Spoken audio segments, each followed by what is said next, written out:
el presente y el pasado. Me llamo Cassandra, tengo 32 años, y he logrado construir una vida estable como diseñadora gráfica en Seattle. Pero hace 19 años, mis papás me abandonaron en una gasolinera, a unos 60 kilómetros de casa, solo porque arruiné su viaje de campamento. Me dijeron que me hiciera mujer y encontrara cómo volver por mi cuenta.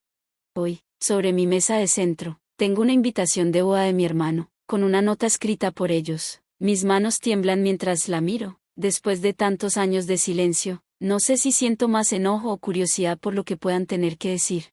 Segmento 2. Una infancia bajo disciplina. Crecí en un vecindario de clase media en Portland, Oregón, en una casa azul de 2 pisos con jardincito al frente. Desde afuera, parecíamos una familia normal, pero por dentro, todo era rigidez, reglas y frialdad. Mi papá, Frank, había estado en el ejército 8 años antes de que yo naciera. Trajo consigo esa disciplina militar y nunca la soltó. Todo tenía que estar perfectamente en su lugar, las camas impecables, y las emociones, prohibidas. Mi mamá, Linda, venía de una familia aún más estricta. Sus padres habían sobrevivido la Gran Depresión y creían que la comodidad hacía a la gente débil. Siempre decía, cuando yo tenía tu edad, caminaba 3 millas bajo la nieve para ir a la escuela. Las lágrimas no eran una opción en nuestra casa. Segmento 3. Mi hermano y yo. Mi hermano Tyler, 3 años mayor que yo, era el orgullo de mis papás. Fuerte, serio, deportista, nunca se quejaba, nunca lloraba, encajaba perfecto en su molde de niño ejemplar. Yo, en cambio, era todo lo opuesto, sensible, creativa, soñadora, amaba el arte y los cuentos, lloraba si un personaje moría en un libro o si un pajarito chocaba con la ventana. Para mis papás, eso era una debilidad que debía corregirse. Segmento 4. Las primeras lecciones crueles. Cuando tenía 8 años, me puse a llorar en una tienda porque estaba cansada y tenía hambre. En lugar de consolarme, mi papá se agachó y me dijo con los ojos fríos: nos vamos al coche, o vienes con nosotros o te regresas sola. Mi mamá sintió: ya es hora de que madures, Cassandra. Caminaron alejándose y yo corrí detrás de ellos, aterrada. Desde ese día entendí que mostrar emociones podía hacer que me abandonaran. A los 9 años, le tenía miedo a la oscuridad y pedí una lamparita. Mi papá respondió: el miedo es una lección, estás eligiendo ser débil. Pasé semanas sin dormir, temblando bajo las cobijas. Cuando empecé a usar una linterna escondida, me la quitaron. Nunca aprenderás si seguimos rescatándote, me dijo mi mamá. Segmento 5. El viaje al lago Crater. El verano que cumplí 13 años, mi papá anunció que iríamos a Crater Lake, un viaje familiar, para unirnos más. Yo me emocioné, quería dibujar los paisajes con mis colores. Pero desde que subimos al coche, el ambiente se sintió pesado. Tyler acaparó el asiento trasero con su Walkman, y yo intentaba no moverme, cualquier cosa los molestaba. Durante el campamento, traté de participar, pero cada palabra mía parecía irritarlos. Al día siguiente, cuando hicimos una caminata de 6 millas, me enfermé del estómago y pedí descansar. Papá frunció el ceño. Apenas empezamos. Mamufo. Siempre tienes algo, Cassandra. Me dejaron sentada sola, prometiendo regresar por mí. Cuando volvieron horas después, nadie preguntó cómo estaba. Esa noche, mi papá anunció que acortaríamos el viaje porque alguien había arruinado las vacaciones. Tyler murmuró: siempre lo echas a perder todo. Segmento 6. El abandono. A la mañana siguiente, recogimos el campamento en silencio. 2 horas después, se detuvieron en una gasolinera vieja en medio del bosque. Yo fui al baño. Cuando salí, mi papá me esperaba junto al coche. Cassandra, ya tienes 13 años, es hora de hacerte responsable de tus actos. No entendía, le siguió. Ayer decidiste arruinar nuestro viaje, hoy puedes decidir cómo regresar a casa. Mi mamá dobló un mapa sin mirarme. Ya es momento de que te hagas mujer. Me quedé helada, pensé que era una broma cruel, hasta que los vi subirse al coche. No pueden dejarme aquí, les grité. Mi papá bajó el vidrio apenas unos centímetros y dijo: míranos. Y se fueron. Segmento 7. La noche más larga de mi vida. Al principio pensé que regresarían, pasó 1 hora, luego 2, nadie volvió. Intenté usar el teléfono del lugar, pero el encargado, un joven llamado Doug, dijo que solo era para clientes. Compré una botella de agua con mis pocos dólares y llamé a casa. Nadie contestó. Llamé a mi tía Karen, pero solo contestó su contestadora. Le dejé un mensaje con la dirección del teléfono público. Me quedé esperando, sin respuesta. Cuando oscureció, el empleado cerró la tienda. Yo mentí diciendo que alguien vendría por mí. Me quedé afuera, helada, acurrucada detrás de un contenedor de basura, temblando toda la noche. Escuchaba ruidos en el bosque, ratas, el viento. Pensé que tal vez moriría ahí, sin que a nadie le importara. En algún momento de la madrugada, sentí que algo dentro de mí se rompía. Entendí que esa noche marcaría mi vida, antes y después de la gasolinera. Segmento 8. El rescate.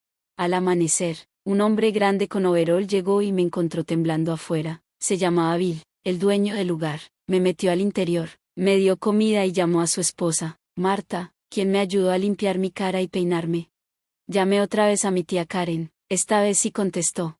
¿Qué dices, Cassandra? ¿Te dejaron dónde? Entre sollozos, le conté todo. En menos de una hora, llegó manejando como loca y me abrazó tan fuerte que casi no podía respirar. Segmento 9. El enfrentamiento. Cuando regresamos a su departamento, mi tía llamó a mis papás, puso el altavoz. Linda, tengo a Cassandra conmigo. Ah, ya te llamó, respondió mi mamá con indiferencia. Karen explotó. ¿Sabes qué pasó la noche detrás de un basurero porque ustedes la abandonaron? Tiene 13 años. Mi mamá solo dijo. Necesitaba aprender sobre las consecuencias. Mi tía colgó temblando de furia, me miró y me dijo. No vas a volver con ellos, ¿me oíste? No otra vez. La traición, lo hablamos a fondo. Frank y yo, dijo mi mamá con esa voz fría que siempre usaba cuando ya tenía una decisión tomada. Sabíamos que tarde o temprano ella lo entendería. ¿Entender qué, Linda? Preguntó mi tía Karen, con el teléfono apretado contra el pecho. ¿Cómo sobrevivir a ser abandonada por las personas que se supone deben protegerla? ¿Cómo dormir afuera en el frío? ¿Cómo evitar que la secuestren o algo peor? Estás exagerando, replicó mi madre con desdén. Cassandra siempre ha sido demasiado sensible.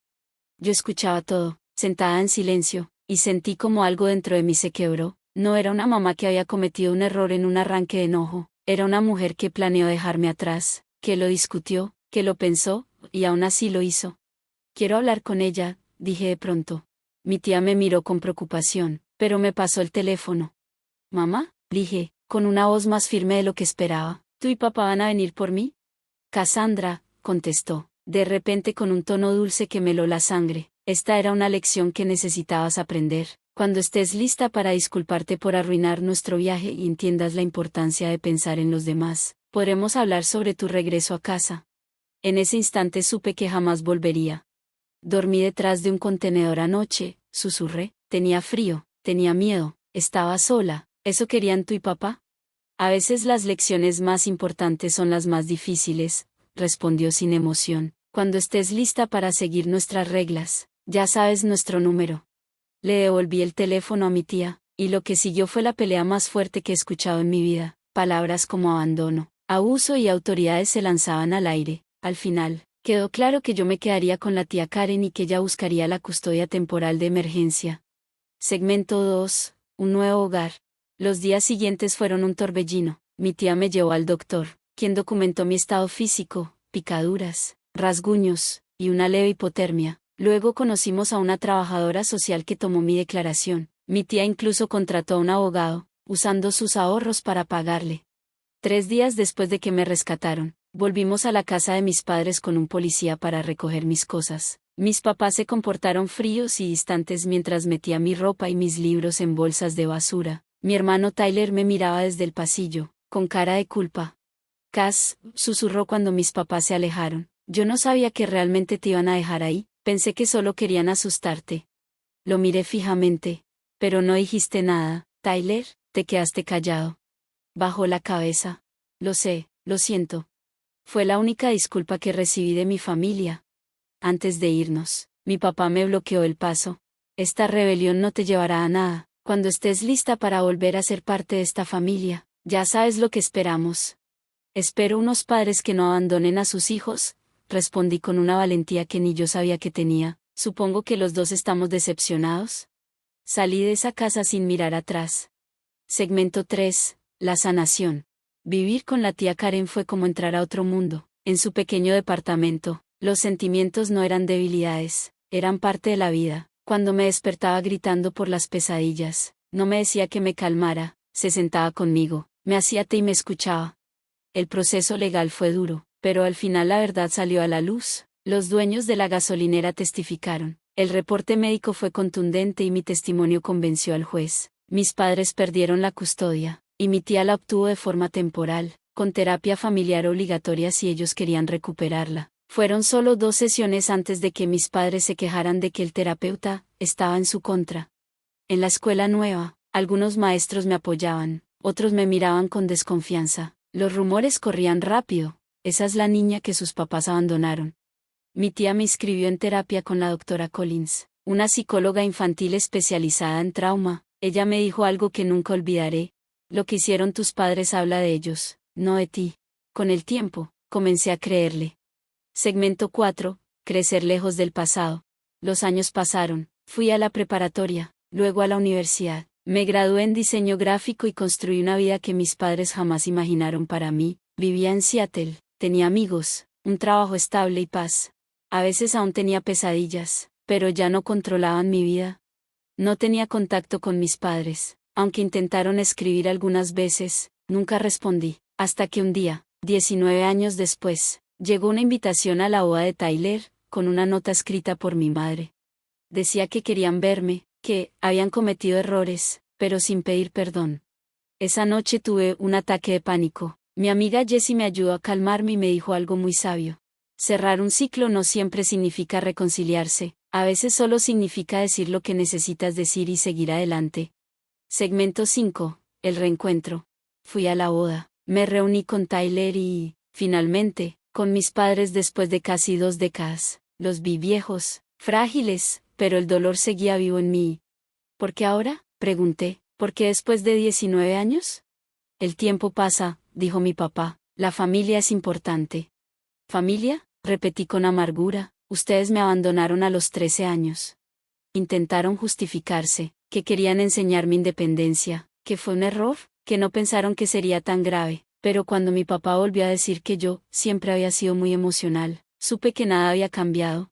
Mi tía los enfrentó, les dijo que no fue una lección, fue abuso, y por primera vez, mi madre lloró. Tienes razón, susurró, no fue justo. No los perdoné, pero sí les dije lo que necesitaba decir, que había sobrevivido a pesar de ellos, no gracias a ellos, que ya no necesitaba su aprobación. Segmento 6. Cierre. Al día siguiente, en la boda, mi mamá se acercó sola. Gracias por venir, me dijo, lo que hicimos estuvo mal, lo siento de verdad. Por primera vez, creí que hablaba en serio. Gracias por decirlo, respondí, pero si quieres contactarme, mándame un correo, empecemos por ahí. No la abracé, pero le di la mano, fue suficiente. De regreso a casa, sentí algo que no había sentido en mucho tiempo, ligereza. Había enfrentado a mis demonios, había hablado por la niña de 13 años que una vez durmió detrás de un contenedor. Y aunque las cicatrices siguen ahí, ya no definen quién soy.